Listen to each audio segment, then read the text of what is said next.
Hai, assalamualaikum. Terima kasih kalian sudah klik video ini dan selamat datang di channel Rika Ro.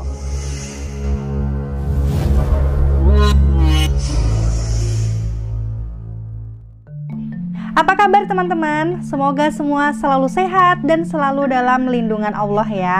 Hari ini saya akan kembali menceritakan kepada kalian kisah dari sebuah kejadian yang menggemparkan di Indonesia, tepatnya di Kabupaten Sukoharjo. Nah teman-teman, sedikit informasi ya tentang kota Sukoharjo. Ini adalah sebuah kota yang terletak di Provinsi Jawa Tengah. Sukoharjo ini adalah kota yang sangat nyaman, asri, karena di sana itu terkenal banget nih dengan hasil dari pertanian, kerajinan tangan, dan juga produksi jamu. Nah, siapa nih di antara kalian yang suka mengkonsumsi jamu? Wah, kalau aku kadang suka juga ya mengkonsumsi jamu. Tapi teman-teman, sayangnya di bulan Agustus 2020 kemarin terjadilah sebuah kejadian yang sangat mengejutkan warga Sukoharjo, dan bisa dibilang ini adalah pertama kalinya terjadi di sana, di mana ada sebuah keluarga pengusaha rental mobil dilenyapkan dengan sangat tidak manusiawi. Dan ini benar-benar satu keluarga yang dihabisi ya teman-teman, yang terdiri dari suami, istri, dan juga 2 orang anak mereka yang masih berusia 10 tahun dan 6 tahun. Nah, yang lebih membuat semua warga sekitar mengecam hal ini karena ternyata pelakunya itu nggak jauh-jauh gitu loh teman-teman. Pelakunya adalah sahabat terdekat dari sang suami. Bahkan mereka ini sedang menjalankan bisnis bersama.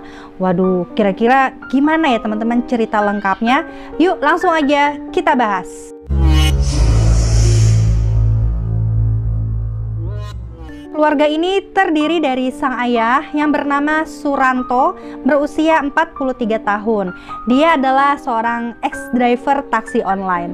Lalu akhirnya dia ini membuka usaha rental mobil sendiri dan bekerja sama dengan teman-teman seperjuangan saat mereka masih menjadi driver taksi online. Dan korban keduanya yaitu istrinya bernama Sri Handayani, usia 36 tahun. Korban selanjutnya anak pertama mereka yang masih duduk di kelas 5 SD bernama Rafael. Selanjutnya adalah Dinar yang masih duduk di sekolah TK. Nah, mereka ini dikenal sebagai sebuah keluarga yang sangat harmonis ya, dan juga ramah nih dengan tetangga-tetangganya. Jadi tetangga sekitar tuh nggak ada pernah dengar gitu ya ada keributan-keributan negatif di dalam rumahnya mereka. Bahkan rumahnya Pak Suranto ini digunakan juga sebagai tempat nongkrong untuk beberapa teman-temannya dia yang ikut menjadi driver di usaha rental mobilnya dia nih, termasuk si pelaku. Nah, pelakunya ini bernama Henry. Dia berusia 41 tahun. Henry adalah seorang teman sejak kecil dari Pak Suranto. Bahkan rumah mereka itu hanya sekitar 1 kilometer gitu jaraknya. Kemudian di saat mereka dewasa, ini mereka sama-sama ya menjadi driver taksi online. Hingga akhirnya Henry ini pun lanjut nih bekerja sebagai driver di usaha miliknya Suranto.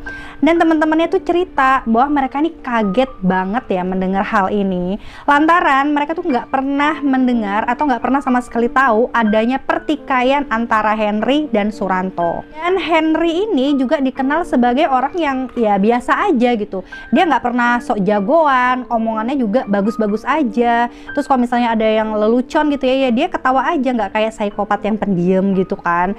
Nah pokoknya nggak ada sama sekali keanehan apapun dari dirinya si pelaku, sehingga membuat temannya ini kayak nggak percaya ya kok sampai Henry ini berbuat nekat dan bahkan sangat-sangat tidak manusiawi nih apa yang dia lakukan kepada Suranto, yaitu sahabatnya sendiri. Dan inilah kronologinya.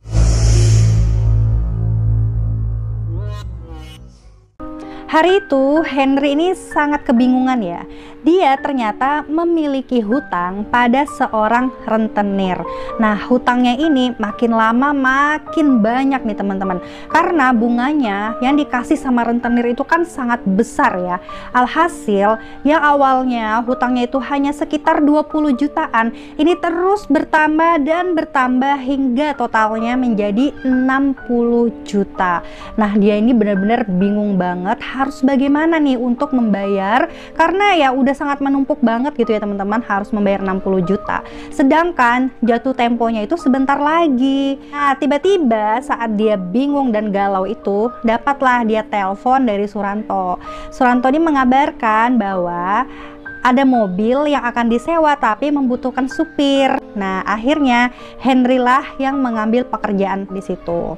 Awalnya Henry ini masih lurus aja ya, dia nggak ada tuh sama sekali kepikiran yang aneh-aneh. Lalu berangkatlah dia menjadi driver dari mobil yang disewa tadi. Nah, setelah selesai mengantar orang yang menyewa mobil tadi nih, kenapa tiba-tiba kok terbersit di pikirannya dia gitu loh. Gimana ya kalau misalnya aku jual aja ini mobil untuk sementara nutupin hutang aku ke rentenir. Jadi nanti aku tinggal bayar ya, potong gaji aja gitu sama Suranto, pikirnya saat itu. Dia juga mengatakan, masa sih Suranto ini nggak mau lah bantu aku yang sahabatnya dari kecil ini yang saat ini sedang kesusahan gitu pikirnya. Ya tanpa basa-basi lagi dan bahkan tanpa izinnya Suranto, pergilah dia ini ke showroom mobil. Tanya-tanya dulu dia kan berapa nih bisa dapat uang dari mobil Avanza milik Suranto ini.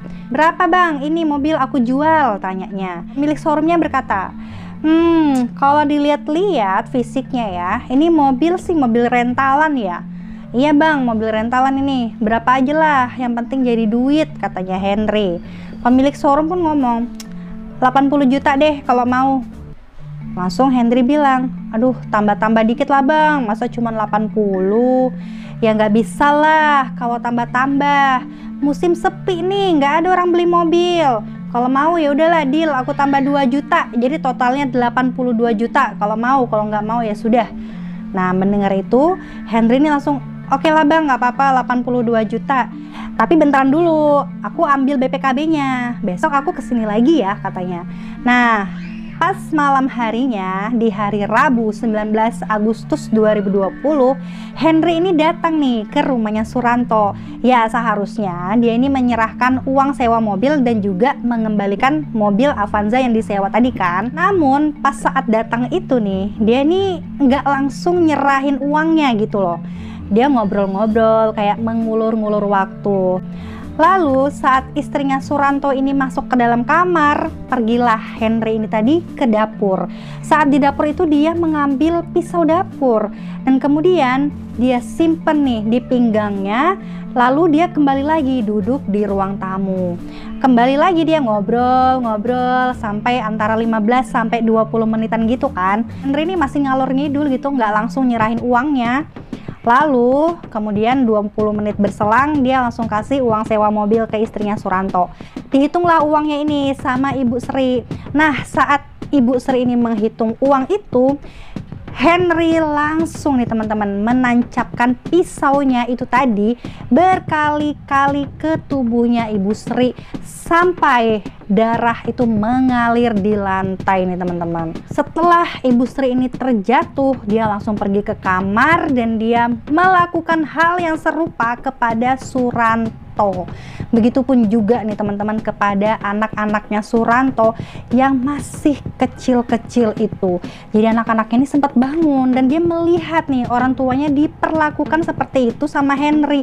Larilah mereka, tapi karena itu kondisinya sudah malam, rumah juga ternyata sudah dikunci sama Henry ya, sehingga mereka ini nggak bisa keluar rumah. Ya suara teriakannya mereka tuh seakan-akan tidak terdengar di luar sama tetangga-tetangganya ya teman-teman, karena rumahnya memang kondisinya itu sangat rapat dan rumah itu lumayan besar, pagarnya juga tinggi, jadi tetangganya itu nggak terlalu bisa mendengar apa yang terjadi di dalam rumah tersebut. Jadi anak-anaknya ini sempat ketakutan, bahkan mereka itu lari gitu berdua, kakak adik ini ya, sampai sembunyi di balik sofa gitu ya teman-teman. Dan Henry tapi dalam pikirannya dia harus melenyapkan semuanya, nggak boleh tersisa. Dia beranggapan bahwa supaya nggak ada saksi mata ya kan, karena kalau misalnya anak-anak ini selamat ya pastinya akan melaporkan hal ini. Dan tentu saja dia berpikir ya supaya dia bebas nih untuk menguasai hartanya Suranto. Jadi dia udah nggak punya lagi rasa kasihan nih kepada anak-anak itu.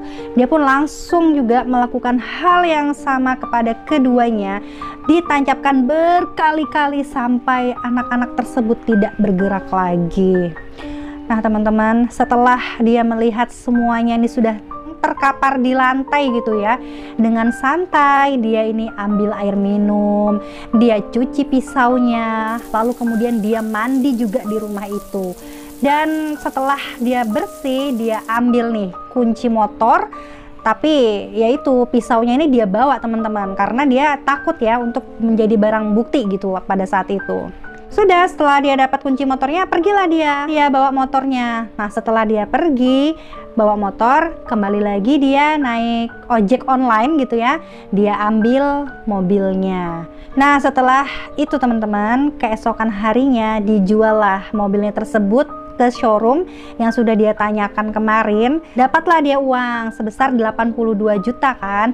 Pergi dia ke rumahnya rentenir dan dia membayarkan hutangnya nih yang sebesar 60 juta. Masih ada sisa 22 juta dia kantongin. Katanya sih dia sudah gunakan untuk kehidupannya dia selama 3 hari.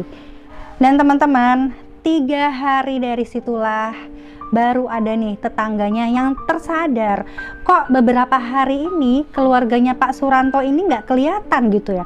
Rumahnya itu ketutup rapat, dan saat mereka akhirnya ngobrol-ngobrol di dekat rumahnya Pak Suranto, mereka mencium nih ada aroma yang sangat tidak enak gitu, dan itu arahnya dari rumahnya Pak Suranto. Akhirnya mereka telepon lah kakaknya Pak Suranto ini kan, Pak ini loh ada aroma yang nggak enak gitu di rumahnya Pak Suranto. Apa Pak Suranto ada di rumahnya Bapak? Oh nggak pernah, saya juga sudah 3 hari ini ngubungin keluarganya Suranto tapi nggak diangkat-angkat gitu kan. Coba Pak bisa dibantu dicek aja. Nah akhirnya warga sekitar bersama RT juga berusaha lah untuk mengecek keadaan rumahnya Pak Suranto ini. Kemudian warganya tuh masuk kan lewat pagar ya, mereka sampai manjat pagar gitu, dan mereka melihat kondisi rumahnya Pak Suranto ini adem ayem aja gitu loh, semuanya terkunci rapat, nggak ada tuh yang didobrak-dobrak pintunya atau jendelanya. Saat mereka intip dari jendela, terlihat nih teman-teman ada 4 tubuh terkapar di lantai, dan juga terlihat ada darah-darah kering nih yang berada di lantai. Langsunglah teman-teman mereka menelpon polisi. Kemudian polisi langsung datang dan melakukan olah TKP serta mengevakuasi tubuhnya mereka.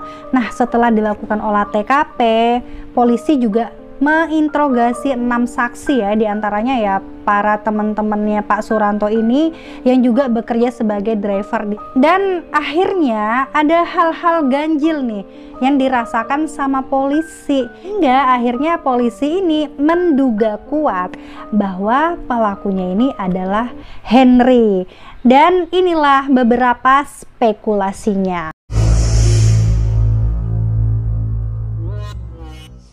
Yang pertama, sang kakak dari Pak Suranto ini bilang bahwa mobil dan motor Pak Suranto ini nggak ada. Berarti ini nyata, motifnya adalah perampokan. Oke, kita catat ya. Tapi yang ganjil adalah tidak ada sama sekali bekas buka paksa, baik di pintu maupun di jendela maupun pintu belakang, semuanya mulus. Dan pasti pelakunya ini adalah seseorang yang punya akses masuk ke dalam rumah itu. Ya, yang punya akses ke rumah itu tentunya adalah rekan-rekannya yang menjadi partner bisnis rental mobil ya kan. Dan pada saat itu semuanya tuh hadir teman-teman, kecuali 1 orang, yaitu Henry. Nah, di manakah Henry? Kemudian teman-teman, atas dasar spekulasi itulah 3 jam dari polisi ini olah TKP, mereka langsung mendatangi Henry jam 4 dini hari di kediamannya. Lagi santai lah dia ini kan, nggak ada betul rasa bersalahnya. Dan di rumahnya itu memang ada motornya Pak Suranto dan juga pisau nih yang diduga kuat sama polisi. Itulah senjata yang dipakai oleh Henry untuk melenyapkan satu keluarga tersebut. Ya, jadilah itu barang bukti yang sangat kuat ya teman-teman. Sudah ada motor, ada pisaunya juga. Ya, mobilnya udah lenyap, udah jadi uang. Teman-teman, karena kenekatannya yang sangat bodoh ini ya, serta sangat-sangat jahat, sejahat-jahatnya manusia, dia pun dituntut oleh jaksa penuntut umum untuk mendapatkan hukuman mati. Karena ya dia ini langsung 4 nyawa gitu loh ya, tanpa ampun dia lenyapkan. Nah, gimana nih menurut kalian teman-teman? Apakah hukumannya sudah pas dia dihukum mati? Komen di bawah ya. Teman-teman, akhirnya marilah sama-sama kita doakan semoga semua korban ini husnul khotimah dan keluarga yang ditinggalkan diberikan ketabahan, serta ingat ya teman-teman, selalu hati-hati dan waspada. Sampai jumpa di videoku selanjutnya. Terima kasih.